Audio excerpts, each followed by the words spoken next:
सोलापुरातल्या मंगळवेढा तालुक्यातील पाटकळ गावातील किरण सावंत आणि नागेश सावंत हे विवाहित दाम्पत्य सोमवार 14 जुलैला नागेशने किरणला पेटवून दिल्याचे आरोप झाले। किरणच्या घरच्यांनी याबाबत पोलिसांमध्ये तक्रार दिली।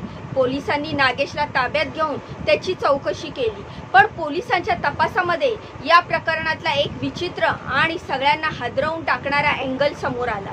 जिला जाळून टाकल्याचे आरोप झाले ती किरण जिवंत होती।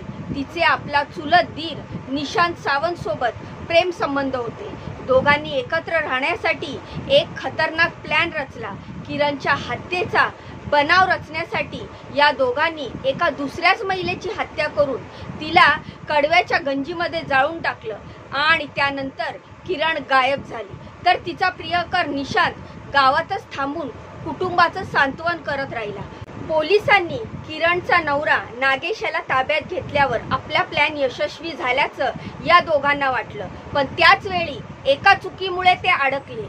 फक्त एका फोनवरून पोलिसांनी या प्रकरणाचा छडा लावला आणि या दीर वहिनीचं बिंग फुटलं।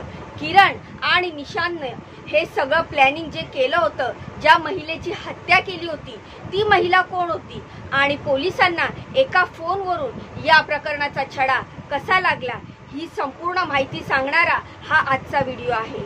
तर नमस्कार मित्रांनो, मी रीमा माझ्या या YouTube चॅनलवर तुमचं खूप खूप मनापासून स्वागत करते। तर मित्रांनो, किरण आणि नागेशचं 2022 मध्ये लग्न झालं होतं आणि त्यांना आरोही नावाची 2 वर्षाची मुलगी सुद्धा होती। किरणचं माहेर पंढरपूर तालुक्यातल्या आंबेगावचं। 13 आणि 14 जुलैच्या दरम्यान मध्यरात्री 3:30 वाजता किरणचे चुलत सासरे दत्तात्रय सावंत यांनी जिच्या वडिलांना फोन केला आणि तुमच्या मुलीने स्वतःला पेटवून घेतल्याची माहिती दिली। त्यानंतर लगेचच किरणचे वडील दशरथ दांडगे आणि त्यांचे कुटुंबीय आपल्या मुलीच्या घरी दाखल झाले। तेव्हा कडव्याच्या गंजीत एका महिलेचा मृतदेह त्यांना दिसला। मृतदेह इतक्या विचित्र अवस्थेत होता की त्याची ओळख पटवणं ही शक्य होत नव्हतं। तिथं मोठी गर्दी जमली होती आणि किरणचा नवरा नागेश आपली बायको गेल्याच्या दुःखामध्ये ढसाढसा रडत होता, पण आपली मुलगी असं टोकाचं पाऊल उचलणार नाही, तिच्या सोबत नक्कीच काहीतरी चुकीचं घडलंय असा संशय तिच्या वडिलांना आला आणि त्यांनी याबाबत पोलिसात तक्रार करत चौकशीची मागणी केली। पण रविवारी रात्री किरणचा नवरा नागेश घरी आल्यावर त्यानं तिला मारहाण केली आणि मग तिला पेटवून दिलं अशी एक थेअरी समोर आली। तर तिने स्वतःला पेटून घेतल्याचं नागेश सांगत होता। तर पोलिसांसमोर हे कोडं सोडवण्याचं आव्हान होतं। पोलिसांनी मृतदेहाची ओळख पटवण्यासाठी फॉरेन्सिक तपासणीला तो मृतदेह पाठवला। त्यानंतर पोलिसांनी नागेशची चौकशी सुरू केली, पण त्याने शेवटपर्यंत आपण आपल्या बायकोची हत्या केली नाही असंच सांगितलं। तसंच किरणनं स्वतः जाळून घेतलं असेल किंवा तिला जाळण्यात आलं असलं तरी तिने नक्कीच आरडाओरडा केला असता, पण असा कोणताही आवाज आपण ऐकला नाही। थेट गवताच्या गंजीला आग लागल्याचं आणि त्यात एक महिला जळल्याचं आपण पाहिलं अशी माहिती शेजाऱ्यांनी पोलिसांना दिली। त्यामुळे जिचा मृतदेह सापडलाय त्या महिलेची आधी हत्या करून मग पुरावे नष्ट करण्यासाठी तिला जाळण्यात आलं असावं असा संशय पोलिसांना आला।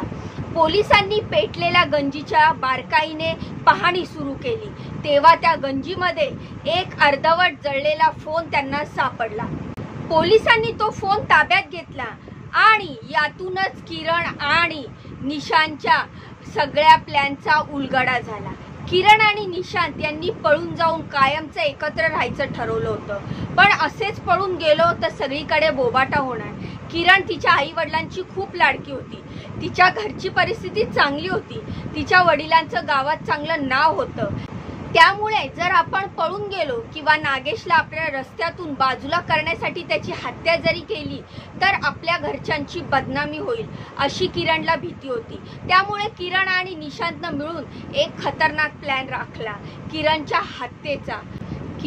हत्येचा बनाव रचण्याचा।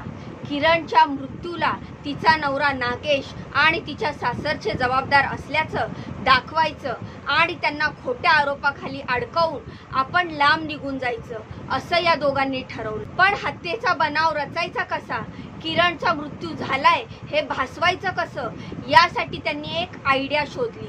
दुसऱ्याच एका महिलेची हत्या करायची आणि तिला जाळून टाकायचं, त्यामुळे पुरावे नष्ट होतील। मृतदेह किरणचा आहे याची ओळखही कोणाला पटणार नाही आणि कोणालाही आपल्यावर संशय सुद्धा येणार नाही, अशी योजना त्यांनी आखली। पण ही योजना यशस्वी होण्यासाठी एका महिलेची गरज होती, ज्या महिलेला आपण फसवून तिची हत्या करू शकू। अशा एका महिलेचा शोध घ्यायचा त्यांनी ठरवलं। त्यासाठी कराडला एका ज्वेलर्सच्या दुकानात काम करणाऱ्या निशांतनं सुट्टी काढली आणि तो महिन्याभरापूर्वी पाटकळ येथे आला। गेल्या 20 ते 25 दिवसापासून तो रोज गावात व गावाबाहेर शहरामध्ये फिरून योग्य अशा सावजाच्या शोधात होता। तेव्हा एके दिवशी पंढरपुरातल्या गोपाळपूर जवळ त्याला एक वेडसर महिला दिसली। ही महिला आपल्या मुलाचा शोध घेत असल्याचं निशांतला कळलं। त्याने तिची विचारपूस केली आणि मी तुला तुझा मुलगा शोधून देतो असं सांगितलं। तिचा विश्वास संपादन करण्यासाठी तो तिला आपल्या बाईकवर घेऊन तिच्या मुलाचा शोध घेण्याचं नाटक करू लागला। नंतर त्याने ही गोष्ट किरणला सांगितली। काही माध्यमांनी दिलेल्या बातमीनुसार किरणने या महिलेशी फोनवर संपर्क साधला। तुमच्या मुलाशी माझं लग्न झालंय, तुम्ही घरी या, मी तुमच्या मुलाशी तुमची भेट घालून देते असं किरणने त्या महिलेला सांगितलं। त्यामुळे ती महिला निशांत सोबत पाटकळ इथे यायला तयार झाली। किरण आणि निशांत आपल्या प्लॅनच्या पहिल्या टप्प्यामध्ये यशस्वी झाले। त्या वेडसर महिलेला 13 जुलैला निशांत पाटकळ इथे घेऊन आला। नंतर तिच्या मुलाला भेटवण्याच्या बहाण्याने दोघेही तिला एके ठिकाणी घेऊन गेले आणि तिथे तिची गळा दाबून हत्या केली। त्यांच्या प्लॅनचा हा दुसरा टप्पाही त्यांनी साध्य केला। आता होता तो शेवटचा टप्पा, तिचा मृतदेह जाळण्याचा आणि तो किरणचा आहे असं भासवण्याचा। आज रात्रीच त्यांनी आपला प्लॅन पूर्ण करायचं ठरवलं। निशांतनं त्या महिलेचा मृतदेह लपून ठेवला। 13 जुलैच्या रात्री नवरा नागेश घरी आल्यावर किरण आणि नागेशमध्ये किरकोळ वाद झाले। या वादातूनच आपली हत्या झाल्याचं इतरांना वाटावं म्हणून किरण मुद्दाम हा वाद किरणने काढला होता असेही काही माध्यमातून सांगण्यात आलंय। रात्री सगळे शांत झोपल्यावर निशांत त्या महिलेचा मृतदेह किरणच्या घराजवळ असलेल्या कडब्याच्या गंजीच्या ठिकाणी घेऊन आला। त्यानंतर रात्री 2:30 वाजता फोन करून निशांतनं किरणला घराबाहेर बोलवलं आणि जवळच असलेल्या डाळिंबाच्या बागेमध्ये जाऊन लपायला सांगितलं। त्यानंतर गवताच्या गंजीवर वेडसर महिलेचा मृतदेह ठेवून त्याने ती गंजी पेटवली। त्यानंतर किरणला एसटीने पाटकळहून कराडला पाठवून निशांत कोणाला संशय येऊ नये म्हणून पुन्हा गावात आला आणि स्वतःच नागेशच्या घरी जाऊन कडब्याच्या गंजीला आग लागल्याची माहिती त्याने दिली। त्यानंतर किरणचा मृत्यू झाल्याची बातमी अख्ख्या गावात पसरली। मग निशांत तिथे थांबून आपला चुलत भाऊ नागेश आणि त्यांच्या कुटुंबियांचं सांत्वन करत होता। किरणच्या वडिलांनी पोलिसात तक्रार केल्यावर पोलीस घटनास्थळी दाखल झाले। तेव्हा त्यांना पाणी देण्यासारखी कामं करून निशांत पुढे पुढे करत होता आणि तेव्हाच पोलीस नागेशला चौकशीसाठी पोलीस स्टेशनला घेऊन गेले। तेव्हा आपला प्लॅन पूर्ण झाल्याचं, सक्सेस झाल्याचं त्याला वाटलं, पण हा त्याचा भ्रम होता। पोलिसांनी आक्रमक झालेल्या किरणच्या घरच्यांना शांत केलं आणि सखोल तपासाला सुरुवात केली। एकतर कोणाचाही आरडाओरडा आजूबाजूच्यांनी आवाज ऐकला नव्हता। तसंच जळलेल्या अवस्थेमध्ये एखादी व्यक्ती जेव्हा पडते तेव्हा ती अस्ताव्यस्त अवस्थेमध्ये पडते, पण संबंधित महिला ही कडब्याच्या गंजीमध्ये शांत झोपल्याचं पोलिसांना समजलं। त्यात सगळ्यात महत्त्वाचा पुरावा ठरला तो त्या मृतदेहावर असलेला फोन। त्याचं झालं असं की जेव्हा किरण रात्री घरातून बाहेर आली तेव्हा तिनं आपला फोन सोबत आणला होता। या फोनमुळे आपलं लोकेशन ट्रेस होईल या भीतीने निशांतनं तिच्या जवळचा फोन काढून घेतला आणि जळणाऱ्या मृतदेहासमोर फेकून दिला। पण हीच दोघांची सगळ्यात मोठी चूक ठरली आणि त्यांचा सगळा प्लॅन फसला। जेव्हा एखादी व्यक्ती स्वतःला संपून घेते किंवा तिला पेटवून दिलं जातं तेव्हा कोणीही फोन आपल्या सोबत ठेवत नाही। यावरून पोलिसांचा संशय वाढला। तो फोन पूर्णपणे जळलेला नव्हता। पोलिसांनी फोन ताब्यात घेतला आणि त्याचे कॉल रेकॉर्ड्सही तपासले।